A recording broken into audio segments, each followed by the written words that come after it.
Weight loss ಮಾಡೋದಕ್ಕೆ best fruits ಯಾವುದು? 5 ಹಣ್ಣುಗಳ ಹೆಸರು ಹೇಳ್ತೀನಿ.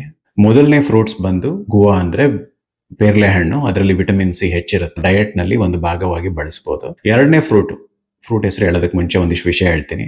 ಸೊ ಯಾವಾಗ್ಲೂ ನಾವು ವೆಯ್ಟ್ ಲಾಸ್ ಮಾಡಬೇಕು ಅನ್ಕೊಂಡಾಗ ಮಾಡಬೇಕಾಗಿರೋದು ಫ್ಯಾಟ್ ಲಾಸ್. ಪೂರ್ತಿ ದಿನ ಫ್ರೂಟ್ ತಿನ್ಕೊಂಡು ತೂಕ ಎಲ್ಲ ಇಳಿಸಿದ್ರೆ ಅದರಲ್ಲಿ ಮಸಲು, ಬೋನು, ಫ್ಯಾಟು ಅಂದ್ರೆ ಟೋಟಲ್ ಆಗಿ ವೆಯ್ಟ್ ಲಾಸ್ ತರ ಆಗುತ್ತೆ. ನಿಮಗೆ ಬೊಜ್ಜು ಮಾತ್ರ ಹೋಗ್ಬೇಕು ಅಂತಿದ್ರೆ ಫ್ಯಾಟ್ ಲಾಸ್ ಆಗಬೇಕು. ಅದಕ್ಕೆ ಪ್ರೋಟೀನ್ ಬಹಳ ಮುಖ್ಯ. ಜೊತೆನಲ್ಲಿ ಕ್ಯಾಲೋರಿ ಡಿಫಿಸಿಟ್ ಡಯಟ್ ಅಲ್ಲಿ ಇರಬೇಕು. ಜೊತೆನಲ್ಲಿ ಸ್ಟ್ರೆಂತ್ ಟ್ರೈನಿಂಗ್ ಮಾಡಬೇಕು. ಹಾಗೆ ಸ್ಲೀಪ್ ಸ್ಟ್ರೆಸ್ ಕಂಟ್ರೋಲ್ ಮಾಡಬೇಕು. ಈ ಮುಂದೆ ಹೇಳುವಂತಹ ಫ್ರೂಟ್ಗಳು ಒಂದು ಹೆಲ್ದಿ ಡಯಟ್ ನ ಒಂದು ಭಾಗ ಆಗಿರ್ಬೋದು. ಬರೇ ಫ್ರೂಟ್ ತಿಂದು ವೆಯ್ಟ್ ಲಾಸ್ ಮಾಡೋದು ಅಷ್ಟು ಹೆಲ್ದಿ ಮೆಥಡ್ ಅಲ್ಲ.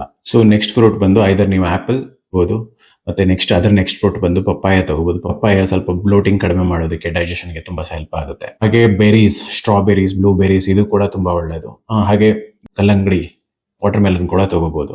ಇದೆಲ್ಲದನ್ನು ಒಂದು ಹೆಲ್ದಿ ಡಯಟ್ ನ ಒಂದು ಭಾಗ ಆಗಿರ್ಬೇಕು. ಸೊ ಕಡಿಮೆ ಪ್ರಮಾಣದಲ್ಲಿ ತಗೋಬಹುದು.